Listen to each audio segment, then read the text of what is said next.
ആകാശവാണി.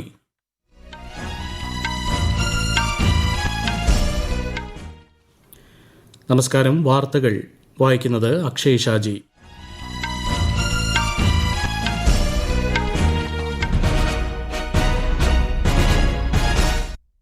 പ്രധാന വാർത്തകൾ.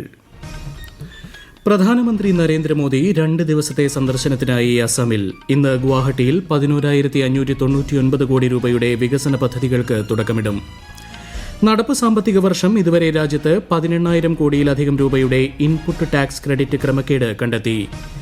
ഇന്ന് ലോക അർബുദ ദിനം. പരിചരണത്തിലെ വിടവ് ഒഴിവാക്കുക എന്നത് ദിനാചരണ പ്രമേയം. 2024-25 സാമ്പത്തിക വർഷത്തെ കേരള ബജറ്റ് ധനകാര്യമന്ത്രി KN ബാലഗോപാൽ നാളെ അവതരിപ്പിക്കും. ഉത്തരേന്ത്യയിൽ അടുത്ത 2 ദിവസം കനത്ത മഞ്ഞുവീഴ്ചയ്ക്കും മഴയ്ക്കും സാധ്യതയെന്ന് കേന്ദ്ര കാലാവസ്ഥാ വകുപ്പ്. ഇംഗ്ലണ്ടിനെതിരായ 2ാം ക്രിക്കറ്റ് ടെസ്റ്റിൽ ഇന്ത്യയ്ക്ക് 171 റൺസിന്റെ ലീഡ്. വാർത്തകൾ വിശദമായി. പ്രധാനമന്ത്രി നരേന്ദ്രമോദി 2 ദിവസത്തെ സന്ദർശനത്തിനായി അസമിൽ. ഇന്ന് ഗുവാഹട്ടിയിൽ വിവിധ വികസന പദ്ധതികൾക്ക് അദ്ദേഹം തുടക്കമിടും. വിശദാംശങ്ങളിലേക്ക്. 11,599 കോടി രൂപയുടെ വികസന പദ്ധതികളാണ് പ്രധാനമന്ത്രി നരേന്ദ്രമോദി അസമിന് സമർപ്പിക്കുന്നത്. ഇന്ന് രാവിലെ 11:30 ഗുവാഹട്ടിയിൽ പൊതുയോഗത്തെ അഭിസംബോധന ചെയ്യുന്ന പ്രധാനമന്ത്രി വിവിധ വികസന പദ്ധതികളുടെ പ്രവർത്തനോദ്ഘാടനവും തറക്കല്ലിടലും നിർവഹിക്കും. കാമാഖ്യ ക്ഷേത്ര ഇടനാഴി, ഗുവാഹട്ടിയിലെ പുതിയ വിമാനത്താവള ടെർമിനലിൽ നിന്ന് 6 വരിപ്പാത, നെഹ്റു സ്റ്റേഡിയം ഫിഫ നിലവാരത്തിലേക്ക് ഉയർത്തൽ, ചന്ദ്രാപുരിയിൽ പുതിയ സ്പോർട്സ് കോംപ്ലക്സ് തുടങ്ങിയവ ഇവയിൽ ഉൾപ്പെടുന്നു. ഒപ്പം ഗുവാഹട്ടി മെഡിക്കൽ കോളേജ് ഹോസ്പിറ്റലിന്റെയും കരീംഗഞ്ച് ജില്ലയിൽ പുതിയ മെഡിക്കൽ കോളേജിനും പ്രധാനമന്ത്രി തറക്കല്ലിടും. വിശ്വനാഥ് ചെറിയാലി മുതൽ ഗോഹപൂർ വരെ പുതുതായി നിർമ്മിച്ച 4 വരിപ്പാത പ്രധാനമന്ത്രി ഉദ്ഘാടനം ചെയ്യും. ദക്ഷിണേഷ്യൻ ഉപമേഖലാ സാമ്പത്തിക സഹകരണ ഇടനാഴി കണക്ടിവിറ്റിയുടെ ഭാഗമായി 38 പാലങ്ങൾ ഉൾപ്പെടെ 43 റോഡുകൾ നവീകരിക്കുന്നതിനുള്ള 3,400 കോടി രൂപയുടെ പദ്ധതികൾക്കും അദ്ദേഹം തറക്കല്ലിടും. വൈകിട്ട് പ്രധാനമന്ത്രി ന്യൂഡൽഹിയിലേക്ക് തിരിക്കും. News desk, Akashvani. ജീവിതത്തിലുടനീളം ചെയ്തിട്ടുള്ള സേവനങ്ങൾക്കും ആദർശങ്ങൾക്കും തത്വങ്ങൾക്കുമുള്ള ബഹുമതിയായി ഭാരതരത്നയെ കരുതുന്നുവെന്ന് മുൻ ഉപപ്രധാനമന്ത്രിയും മുതിർന്ന BJP നേതാവുമായ LK അഡ്വാനി. ഭാരതരത്ന അദ്ദേഹത്തിന് നൽകിക്കൊണ്ടുള്ള പ്രഖ്യാപനം വന്നതിന് ശേഷമുള്ള പ്രതികരണത്തിലാണ് അദ്ദേഹം ഇക്കാര്യം പറഞ്ഞത്. പണ്ഡിറ്റ് ദീൻദയാൽ ഉപാധ്യായ, മുൻ പ്രധാനമന്ത്രി അടൽ ബിഹാരി വാജ്പേയി എന്നിവരെ അദ്ദേഹം അനുസ്മരിച്ചു. ഇത്തരമൊരു ബഹുമതി നൽകി ആദരിച്ച രാഷ്ട്രപതി ദ്രൌപദി മുർമു, പ്രധാനമന്ത്രി നരേന്ദ്രമോദി എന്നിവരോടുള്ള നന്ദിയും അദ്ദേഹം പങ്കുവച്ചു. നടപ്പ് സാമ്പത്തിക വർഷം ഇതുവരെയുള്ള കണക്കുകൾ പ്രകാരം രാജ്യത്ത് 18,000 കോടിയിലധികം രൂപയുടെ ഇൻപുട്ട് ടാക്സ് ക്രെഡിറ്റ് ക്രമക്കേടുകൾ കണ്ടെത്തി. ഇതുമായി ബന്ധപ്പെട്ട് 98 പേരെ അറസ്റ്റ് ചെയ്തതായി directorate general of GST intelligence അറിയിച്ചു. നൂതന സാങ്കേതികവിദ്യ ഉപയോഗിച്ചാണ് വിവരാവലോകനത്തിന്റെ ഭാഗമായി ക്രമക്കേടുകൾ കണ്ടെത്തിയത്. ഇത്തരം ക്രമക്കേടുകൾ കണ്ടെത്തുന്നതിൽ DGGയുടെ പ്രത്യേക പരിഗണന സുപ്രധാനമായതായി കേന്ദ്ര ധനകാര്യ മന്ത്രാലയം അറിയിച്ചു.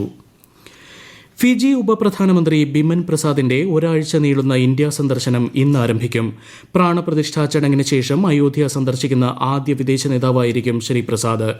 ഇന്ന് ന്യൂഡൽഹിയിലെത്തുന്ന അദ്ദേഹത്തിന്റെ ഔദ്യോഗിക പരിപാടികൾ നാളെയാണ് ആരംഭിക്കുക.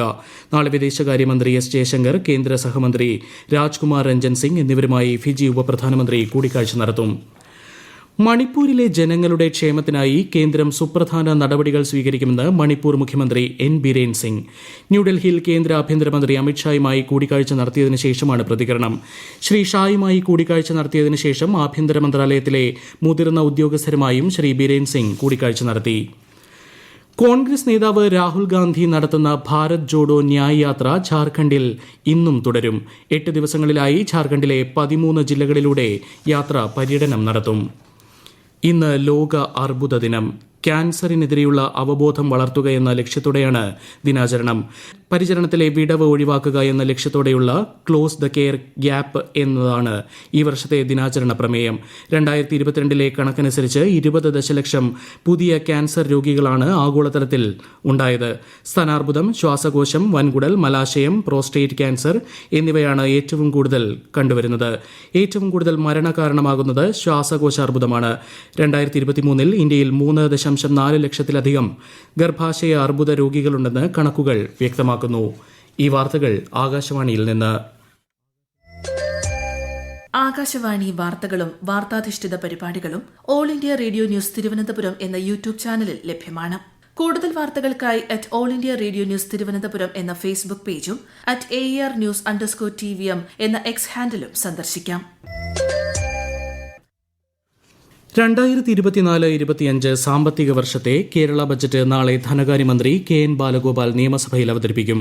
രാവിലെ 9 മണിക്കാണ് ബജറ്റ് പ്രസംഗം ആരംഭിക്കുക. ജനങ്ങളെ പരിഗണിക്കുന്ന കേരളത്തെ മുന്നോട്ട് കൊണ്ടുപോകുന്ന ബജറ്റാണ് അവതരിപ്പിക്കുകയെന്ന് ധനമന്ത്രി പറഞ്ഞു. ഫെബ്രുവരി 12, 13, 14 തീയതികളിൽ ബജറ്റിന്മേലുള്ള ചർച്ച നടക്കും. 15-നാണ് വോട്ട് ഓൺ അക്കൌണ്ട് ചർച്ചയും വോട്ടെടുപ്പും.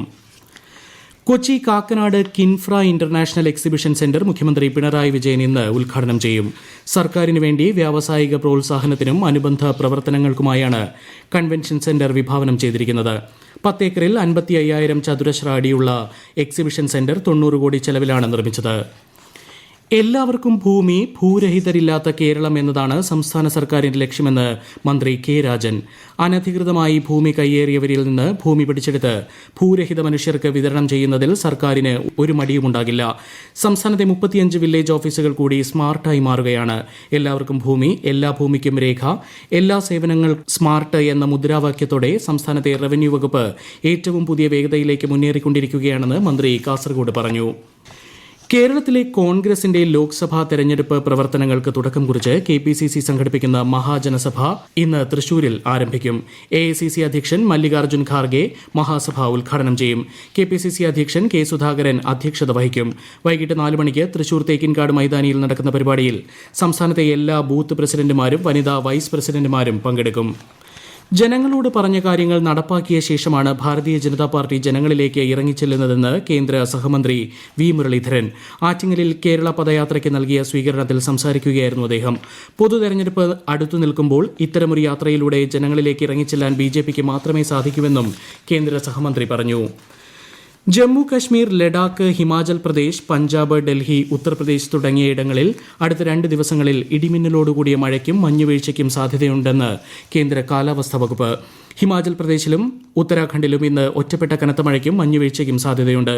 ഉത്തരേന്ത്യയിലാകെ ഇന്ന് ശക്തമായ കാറ്റ് വീശുമെന്നും മുന്നറിയിപ്പുണ്ട്. ഒപ്പം ഒഡീഷ, വടക്ക് കിഴക്കൻ സംസ്ഥാനങ്ങൾ എന്നിവിടങ്ങളിൽ കനത്ത മൂടൽമഞ്ഞിനും സാധ്യതയുണ്ട്. യമനിലെ ഹൌതി കേന്ദ്രങ്ങൾക്ക് നേരെ അമേരിക്കയുടെയും UKയുടെയും സംയുക്താക്രമണം. 30ഓളം കേന്ദ്രങ്ങളാണ് ആക്രമിക്കപ്പെട്ടത്. കഴിഞ്ഞ ദിവസം സിറിയയിലും ഇറാഖിലും അമേരിക്ക ആക്രമണം നടത്തിയിരുന്നു. പാകിസ്ഥാൻ തെഹ്രീക്ക് ഇൻസാഫ് നേതാവ് ഷാ മഹ്മൂദ് ഖുറേഷിയെ പാകിസ്ഥാൻ തെരഞ്ഞെടുപ്പ് കമ്മീഷൻ 5 വർഷത്തേക്ക് അയോഗ്യനാക്കി. ഈ മാസം 8-ന് പൊതു തെരഞ്ഞെടുപ്പ് നടക്കാനിരിക്കെയാണ് പ്രഖ്യാപനം. കഴിഞ്ഞ മാസം പ്രത്യേക കോടതി മഹ്മൂദ് ഖുറേഷിയെയും മുൻ പ്രധാനമന്ത്രി ഇമ്രാൻഖാനെയും സൈഫർ കേസിൽ 10 വർഷം തടവിന് വിധിച്ച പശ്ചാത്തലത്തിലാണ് നടപടി. സമയബന്ധിതമായി തെരഞ്ഞെടുപ്പുകൾ നടത്തുന്നതിലും നിർദ്ദേശങ്ങൾ പാലിക്കുന്നതിലും വീഴ്ച വരുത്തിയതിനെ തുടർന്ന് കായിക മന്ത്രാലയം Paralympic committee of India suspend ചെയ്തു. കഴിഞ്ഞ മാസം 31-ന് PCI എക്സിക്യൂട്ടീവ് കമ്മിറ്റി അവസാനിച്ചതായും കായിക മന്ത്രാലയം പുറത്തിറക്കിയ ഉത്തരവിൽ വ്യക്തമാക്കി. മുൻ എക്സിക്യൂട്ടീവ് കമ്മിറ്റിയുടെ കാലാവധി അവസാനിക്കുന്നതിന് മുൻപ് പുതിയ കമ്മിറ്റി രൂപീകരിക്കുന്നതിനുള്ള തെരഞ്ഞെടുപ്പ് നടത്തേണ്ടതായിരുന്നുവെന്നും തെരഞ്ഞെടുപ്പ് ഈ മാസം 28-ന് ബംഗളൂരുവിൽ നടക്കുമെന്നും മന്ത്രാലയം അറിയിച്ചു. ഇംഗ്ലണ്ടിനെതിരായ 2ാം ക്രിക്കറ്റ് ടെസ്റ്റിൽ ഇന്ത്യയ്ക്ക് 171 റൺസിന്റെ ലീഡ്. 2ാം ഇന്നിംഗ്സിൽ ഇന്നലെ കളി അവസാനിപ്പിക്കുമ്പോൾ ഇന്ത്യ വിക്കറ്റ് നഷ്ടമില്ലാതെ 28 റൺസ് എടുത്തിട്ടുണ്ട്. ഇന്ത്യയുടെ 1ാം ഇന്നിംഗ്സ് സ്കോറായ 396 റൺസിന് മറുപടിയായി ഇംഗ്ലണ്ടിന് 253 റൺസ് എടുക്കാനേ കഴിഞ്ഞുള്ളൂ. 45 റൺസ് മാത്രം വഴങ്ങി 6 വിക്കറ്റ് നേടിയ ജസ്പ്രീത് ബുംറയാണ് ഇംഗ്ലീഷ് ബാറ്റിംഗ് നിരയെ തകർത്തത്. ഇന്ത്യയ്ക്കായി കുൽദീപ് യാദവ് 3 വിക്കറ്റും നേടി. നേരത്തെ ആദ്യ ഇന്നിംഗ്സിൽ യശസ്വി ജയ്സ്വാളിന്റെ ഇരട്ട സെഞ്ചുറിയുടെ മികവിലാണ് ഇന്ത്യ മികച്ച സ്കോറിലെത്തിയത്. ISL ഫുട്ബോളിൽ ഇന്നലെ നടന്ന മത്സരത്തിൽ ബംഗളൂരു FCയെ പഞ്ചാബ് പരാജയപ്പെടുത്തി. എന്നാൽ ഈസ്റ്റ് ബംഗാൾ മോഹൻ ബഗാൻ പോരാട്ടം സമനിലയിൽ കലാശിച്ചു. ഇരു ടീമുകളും 2 ഗോൾ വീതമാണ് നേടിയത്. ISLൽ ഇന്ന് മുംബൈ സിറ്റി ജംഷഡ്പൂരിനെ നേരിടും. രാത്രി 7:30-നാണ് മത്സരം. ഇന്നലെ നടന്ന വനിതാ FIH ഹോക്കി പ്രോ ലീഗ് 2023-24 ആദ്യ മത്സരത്തിൽ ഇന്ത്യയ്ക്ക് പരാജയം. ഭുവനേശ്വറിലെ കലിംഗ സ്റ്റേഡിയത്തിൽ നടന്ന മത്സരത്തിൽ ചൈനയോട് 2-1-നാണ് ഇന്ത്യൻ സംഘം പരാജയപ്പെട്ടത്. ഇരു ടീമും 2021-22-ലാണ് FIH ഹോക്കി പ്രോ ലീഗിൽ ആദ്യമായി മത്സരിച്ചത്. പ്രധാന വാർത്തകൾ വീണ്ടും. പ്രധാനമന്ത്രി നരേന്ദ്രമോദി 2 ദിവസത്തെ സന്ദർശനത്തിനായി അസമിൽ. ഇന്ന് ഗുവാഹട്ടിയിൽ 11,599 കോടി രൂപയുടെ വികസന പദ്ധതികൾക്ക് തുടക്കമിടും. നടപ്പ് സാമ്പത്തിക വർഷം ഇതുവരെ രാജ്യത്ത് 18,000 കോടിയിലധികം രൂപയുടെ ഇൻപുട്ട് ടാക്സ് ക്രെഡിറ്റ് ക്രമക്കേട് കണ്ടെത്തി. ഇന്ന് ലോക അർബുദ ദിനം. പരിചരണത്തിലെ വിടവ് ഒഴിവാക്കുക എന്നത് ദിനാചരണ പ്രമേയം. 2024-25 സാമ്പത്തിക വർഷത്തെ കേരള ബജറ്റ് ധനകാര്യമന്ത്രി KN ബാലഗോപാൽ നാളെ അവതരിപ്പിക്കും. ഉത്തരേന്ത്യയിൽ അടുത്ത 2 ദിവസം കനത്ത മഞ്ഞുവീഴ്ചയ്ക്കും മഴയ്ക്കും സാധ്യതയെന്ന് കേന്ദ്ര കാലാവസ്ഥാ വകുപ്പ്. ഇംഗ്ലണ്ടിനെതിരായ 2ാം ക്രിക്കറ്റ് ടെസ്റ്റിൽ ഇന്ത്യയ്ക്ക് 171 റൺസിന്റെ ലീഡ്. വാർത്തകൾ കഴിഞ്ഞു. അടുത്ത വാർത്താ പ്രക്ഷേപണം 12:30-ന്.